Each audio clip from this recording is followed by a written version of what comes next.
ሰላም ለእናንተ ይሁን ውድ የጄኤምኤም ቲቪ ተመልካቾቻችን፣ የጄኤምኤም ቲቪ የመረጃ ሰዓት ነው። ከመረጃዎቹ ጋር እኔ ቤተልሔም ግርማ አብራችሁ ቆይታ አደርጋለሁ። በቅድሚያም አርዕስተ ዜና። በቢሊ ግርሃም ኢቫንጀሊስቲክ አሶሲዬሽን የተዘጋጀ በዲጂታል ይዘት ፈጠራ ላይ ያተኮረ ስልጠና ተሰጠ። ትራምፕ ግብጽ በቂ ውሃ እንዳታገኝ ያደረገውን የህዳሴ ግድብ ጉዳይ መፍታት አለብኝ ማለታቸው ተሰማ። ከውጪ ሩሲያ ዓለም አቀፍ የሰይጣን አምላኪዎች ንቅናቄን በአክራሪነት ፈርጃ አገደች። በቢሊ ግርሃም ኢቫንጀሊስቲክ አሶሲዬሽን የተዘጋጀ በዲጂታል ይዘት ፈጠራ ላይ ያተኮረ ስልጠና ተሰጠ።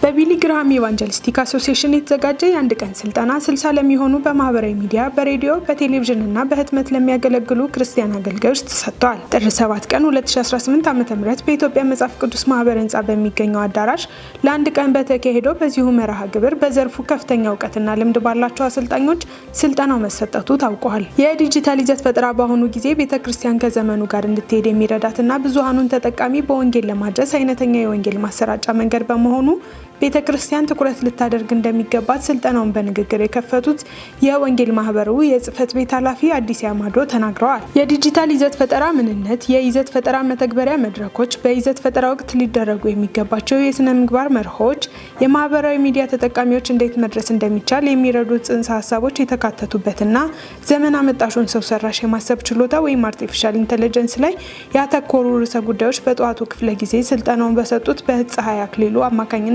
ትኩረት ተደርጎባቸዋል። ከሰዓት በኋላ በነበረው ስልጠናም የተለያዩ የማህበራዊ ሚዲያ ተጠቃሚዎችን መድረስ የሚቻልባቸውን መንገዶች ገለጻ ተሰጥቶ ተሳታፊዎች ውይይት አድርገዋል። በስልጠናው የተሳተፉ ክርስቲያን የሚዲያ ባለሙያዎች በሰጡት አስተያየት ስልጠናው ወቅቱን የጠበቀና ለወንጌል አገልግሎት ዓይንን ገላጭ መሆኑን አውስተው የቢሊ ግርሃም ኢቫንጀሊስቲክ አሶሲዬሽን ይህን መሰል ስልጠናዎችን ለወደፊቱ መስጠቱን ቢቀጥል ለወንጌል አገልግሎትና ለቤተ ክርስቲያን እድገት የበኩሉን አስተዋጽኦ እንደሚያደርግ ተናግረዋል። ሚዲያው ካለበት ጎታች አሰራር ሊወጣ የሚችልበትን መንገድ እንደሚቀይስ ተሳታፊዎቹ ገልጸዋል። ማህበሩ በክርስቲያን ህይወትና ምስክርነት በሰቆቃ ውስጥ ለሚያልፉ ወገኖችና ታማኝነት የተሰኙ ለአገልጋይ ባለትዳሮች ትኩረት ያደረጉ ሰፋፊ ስልጠናዎች በአሁኑ ጊዜ በመላው ኢትዮጵያ እየተሰጠ ሲሆን በሚዲያ ባለሙያዎች ላይ ያተኮሩ ቀጣይነት ያላቸው ስልጠናዎችም እንደ አመችነቱ እንደሚሰጡ የማህበሩ መሪዎች ገልጸዋል። መረጃውን ከቢሊ ግርሃም ኢቫንጀሊስቲክ አሶሲዬሽን ገጽ አገኘ ነው። የኢትዮጵያ ሙሉ ወንጌል አማኞች ቤተክርስቲያን የደቡብ ምዕራብ አዲስ አበባና አካባቢው ክልል የወጣት መሪ ስልጠና ተሰጠ። ከጥር 2 እስከ 3 2018 ዓ.ም በክልሉ ጽህፈት ቤት ግቢ ውስጥ የመጀመሪያው ዙር የተተኪ ወጣት መሪ ስልጠና የተሰጠ ሲሆን በክልሉ ከሚገኙ አጥቢያዎች የተወጣጡ የወጣት መሪ ሰልጣኞች ተገኝተዋል። ስልጠናው በፓስተር ኤልያስ አየለ ክርስቲያናዊ መሪነትና ስነ ምግባር በሚል ርዕስ እንዲሁም የትውልድ አደራ በሚል ርዕስ በወንድ መምህሩ ሙላቱ ተሰጥቷል። ሰልጣኞቹም በሁለቱ ቀን በነበራቸው የስልጠና ቆይታ እጅግ እንደተጠቀሙበት በመግለጽ በቀጣይ ለሚኖራቸውም አገልግሎት ጉልህ ሚና እንደሚኖረው ተናግረዋል። ትራምፕ ግብጽ በቂ ውሃ እንዳታገኝ ያደረገውን የህዳሴ ግድብ ጉዳይ መፍታት አለብኝ ማለታቸው ተሰማ። ከቀናት በፊት በአባይ ወይም በናይል ጉዳይ ኢትዮጵያና ግብጽን ለማደራደር ጥያቄ ያቀረቡት የአሜሪካው ፕሬዝዳንት ዶናልድ ትራምፕ ኢትዮጵያ የናይል ወንዝ ፍሰትን የሚያስቆም ግድብ ሰርታለች አሉ። በዚህም ምክንያት ግብጽ ከናይል ወንዝ በቂ ውሃ እንደማታገኝ የተናገሩት ፕሬዝዳንቱ ይህንን ጉዳይ መፍታት ይኖርብኛል ሲሉ ተደምጠዋል። ትራምፕ ይህንን የተናገሩት በድጋሚ ወደ ስልጣን የመጡበትን አንደኛ ዓመት በማስመልከት ትናንት ማክሰኞ ጥር 12 2018 ዓ.ም ለጋዜጠኞች በሰጡት መግለጫ ላይ ነው። ባለፈው አንድ ዓመት ውስጥ አስተዳደራቸው አሳክቷል ያሏቸውን ጉዳዮች ዘለግ ያለ ጊዜ ወስደው ያብራሩት ፕሬዝዳንቱ በተደጋጋሚ የሚናገሩትን 8 ጦርነቶችን አስቆሚያለሁ የሚል መከራከሪያ በዚህ መግለጫ ላይ አንስተዋል። ትራምፕ እንዳስቆሙ ከገለጿቸው ጦርነቶች ውስጥ በእስራኤልና ኢራን፣ የኮሶቮና ሰርቢያ፣ የኮንጎና ሩዋንዳ፣ የፓኪስታንና ህንድ እንዲሁም አርሜኒያና አዘርባይጃን መካከል የተካሄዱ ግጭቶች ይገኙባቸዋል። በኢትዮጵያና ግብጽ መካከል ሊነሳ ነበር ያሉትን ጦርነትን በዚህ ዝርዝር ውስጥ አካትቷል። እነዚህ ጦርነቶች ለመቋጨት የማይችሉ በማለት የገለጹት ፕሬዝዳንቱ ለእያንዳንዱ ጦርነት የኖቤል ሽልማት ማግኘት ነበረብኝ ሲሉም ተደምጠዋል። ፕሬዝዳንቱ ከሚዘረዝሯቸው ከነዚህ ግጭቶች ውስጥ አብዛኞቹ ለቀናት ብቻ የቆዩ ግጭቶች ሲሆኑ በኢትዮጵያና ግብጽ መካከል ደግሞ አንድም ወታደራዊ እንቅስቃሴ አልተደረገም። ትራምፕ ግን በማክሰኞው ንግግራቸው ግብጽና ኢትዮጵያ በግድቡ ምክንያት ሊዋጉ ነበር፣ እኔ ግን አስቆምኳቸው ብለዋል። ኢትዮጵያ ውስጥ ናይል ከሚባለው ትንሽ ወንዝ የሚመጣውን ፍሰት የሚያስቆም ግድብ ሰርተዋል ያሉት ፕሬዝዳንቱ አሁንም ቢሆን ይህንን ጉዳይ መፍታት እንዳለባቸው ተናግረዋል። ዘገባው የቢቢሲ ነው። ውድ ተመልካቾቻችን አሁን ደግሞ ከውጭ ወዳገኘናቸው መረጃዎች አለፍኩኝ። በሶሪያ ከኤስዲኤፍ ጋር የተኩስ አቁም ቢደረግም ክርስቲያኖች አሁንም ስጋት እንዳላቸው ተገለጸ። ዳንኤል አንተነህ ዝርዝር አለው።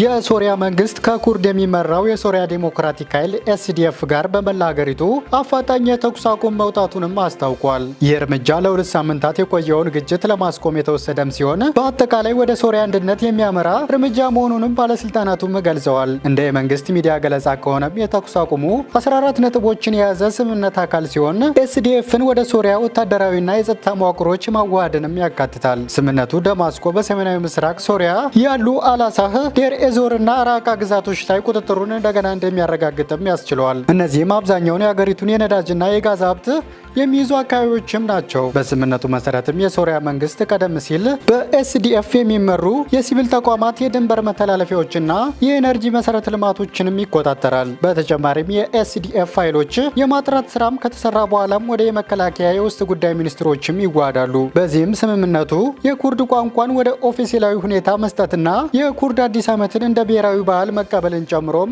የባህል ቋንቋ መብቶችን እውቅናም ይሰጣል። ነገር ግን ክርስቲያኖችና ሌሎች አናሳ ወገኖችም ስምምነቱ የሚያመጣው መረጋጋት ውስን እንደሆነም ገልጸዋል። በአውሮፓ የሚኖር የሶሪያ ክርስቲያን ስደተኛ ለክርስቲያን ዴይሊ ኢንተርናሽናል ሲናገርም በክርስቲያኖች፣ አላውያን፣ ድሩዝና ኩርዶች ላይ የተፈጸመ ግፍ እንደ ዘር ማጥፋት ሊገለጽ የሚችል መሆኑንም ጠቅሷል። በቅርቡ በደማስቆ አብያተ ክርስቲያናት ላይ የደረሱ ፍንዳታዎች በድሩዝና አላውያን ማህበረሰቦች ላይ የተፈጸሙ ጥቃቶችና በኩርድ አካባቢዎች ያለው የደህንነት ሁኔታ ፍርሃቱን እንደገናም አባብሶታል። ዘገባው የክርስቲያን ፖስት ነው። ሩሲያ ዓለም አቀፍ የሰይጣን አምላኪዎች ንቅናቄን በአክራሪነት ፈርጃ አገደች።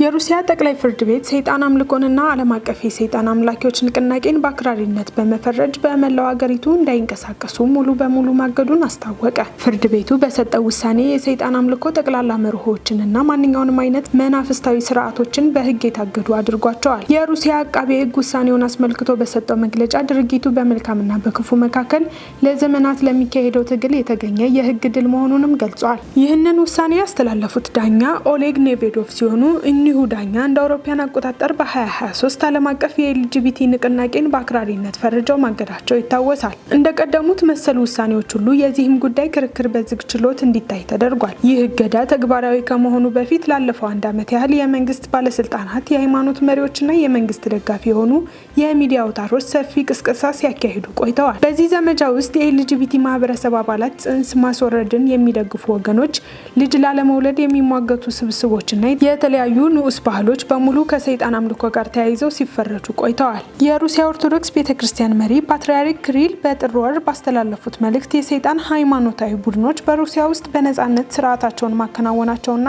ወጣቶችን መመልመላቸው ተቀባይነት የሌለው ተግባር ነው በማለት መንግስት እርምጃ እንዲወስድ አሳስበው ነበር። የሰብአዊ መብት ተሟጋቾች በበኩላቸው ዓለም አቀፍ የሰይጣን አምላኪዎች ንቅናቄ የሚባል አንድ ወጥ የሆነ ድርጅት በሌለበት ሁኔታ እንዲህ አይነት እገዳ መጣሉ መንግስት ከባህላዊና ከሃይማኖታዊ እሴቶች ውጭ ናቸው የሚላቸውን ግለሰቦችና ቡድኖች ለማጥቃት እንደ መሳሪያ ሊጠቀምበት ይችላል የሚል ስጋት አላቸው። የህግ ባለሙያዎችም ውሳኔው የዜጎችን የግል እምነትና የመሰብሰብ መብት ላይ ጫና ሊፈጥር እንደሚችል እየገለጹ ይገኛሉ። በመጨረሻም በየሰዓቱ ከ1000 በላይ ሰዎች በደም ግፊት ምክንያት ህይወታቸው ያልፋል ሲል የዓለም የጤና ድርጅት WHO አሳወቀ።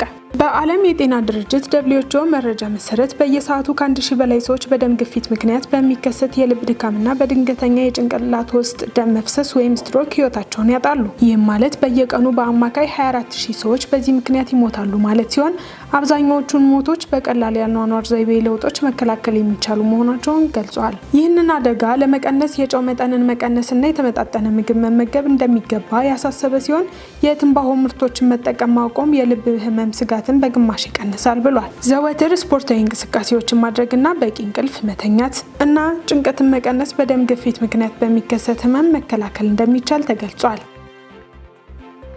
የዕለቱን መረጃዎች ከማጠናቀቃችን በፊት አርዕስተ ዜናዎችን ላስታውሳችሁ።